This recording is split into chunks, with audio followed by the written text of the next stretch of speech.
తెలంగాణ గిరిజన బిడ్డలకు ఇచ్చిన హామీలను విస్మరించిన ప్రధాని నరేంద్ర మోదీ వెంటనే క్షమాపణలు చెప్పాలని మంత్రి కేటీఆర్ డిమాండ్ చేశారు. మహబూబాబాద్ జిల్లా కేంద్రంలో గిరిజనులకు పోడు భూముల పట్టాలను పంపిణీ చేసిన కేటీఆర్ ఈ వ్యాఖ్యలు చేశారు. ఏపీ పునర్విభజన చట్టంలో పొందుపరిచిన విధంగా ట్రైబల్ యూనివర్సిటీని ఏర్పాటు చేస్తామని పార్లమెంటులో ప్రధాని నరేంద్ర మోదీ ప్రభుత్వం హామీ ఇచ్చింది. కేంద్రం అడిగితే గిరిజన యూనివర్సిటీ కోసం 360 ఎకరాల భూమిని ములుగు జిల్లా కేంద్రంలో రాష్ట్ర ప్రభుత్వం కేటాయించింది. అయినా ఇప్పటి వరకు యూనివర్సిటీని ఎందుకు నెలకొల్పడం లేదని కేంద్రాన్ని కేటీఆర్ నిలదీశారు.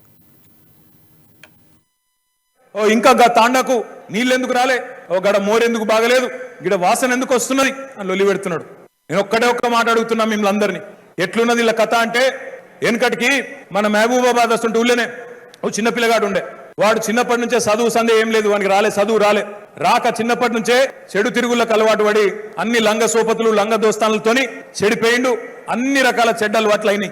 అట్లనే పెరిగి పెరిగి పెరిగి పెరిగి పెద్దోడయిండు. పెద్దోడైనాక ఒక రోజు ఆయనతో బాగా తాగిండు. ఇంకింత తాగాలనిపించింది. వాళ్ళ ఇంట్లో ఆడ గోడ మీద వాళ్ళ నాయన ప్యాంట్ ఉండే, ఆ ప్యాంట్లోకి వెళ్ళి పోయి పైసలు కొట్టేవేయండు. వాళ్ళ అమ్మ చూసింది, వచ్చి గట్టిగా పట్టుకున్నది. పట్టుకుని దౌడమికెళ్ళి 2 చంపింది. చంపితే వాడు ఆయనతో తాగి ఉన్నాడు, హోస్టల్లో లేడు. రోకల్ బండ తీసుకొని పక్కకెళ్ళి వాళ్ళ అమ్మ గట్టికి కొట్టిండు.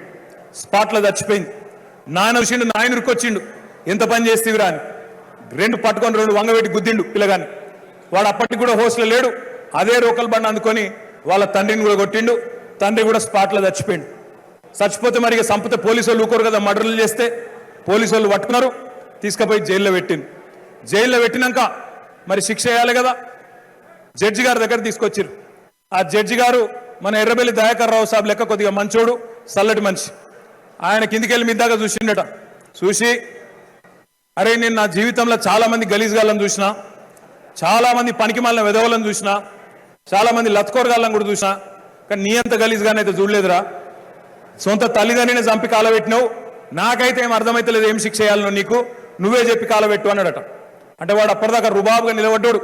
ఎగ్దం వెంటనే, అయ్యా నేను తల్లిదండ్రి లేని అనాథన్ సార్, నన్ను ఇడిచిపెట్టి సార్, నేను పోతా సార్ అన్నాడట వాడు.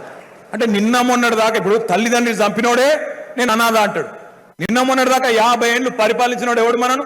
కాంగ్రెస్ వాడు కాదా? మళ్ళీ వాడే వచ్చి ఇవాళ ఇది ఇట్లెందుకుంది అది అట్లెందుకుంది అంటే మరి ఎవరికి చెప్పుకోవాలి మనం? మరి నువ్వు 50 ఏళ్ళు ఉన్నప్పుడు ఏం చేసినావు? గుడ్డి గుర్రాల పనులు తోమినవా? ఈ మాట అంటే కోపం వస్తుంది వాళ్ళకు, ఈ మాట అంటే రేషం వస్తుంది. ఇక కొత్త దుకాణం తెరిచి వస్తున్నట్టు ఇప్పుడు, ఇది ఫ్రీ అది ఫ్రీ, మాకు నీకు ఇది ఇస్తాం అది ఇస్తాం. వాళ్ళ మాటలు అంటే మీరు చక్కెర వచ్చి పడిపోతారు.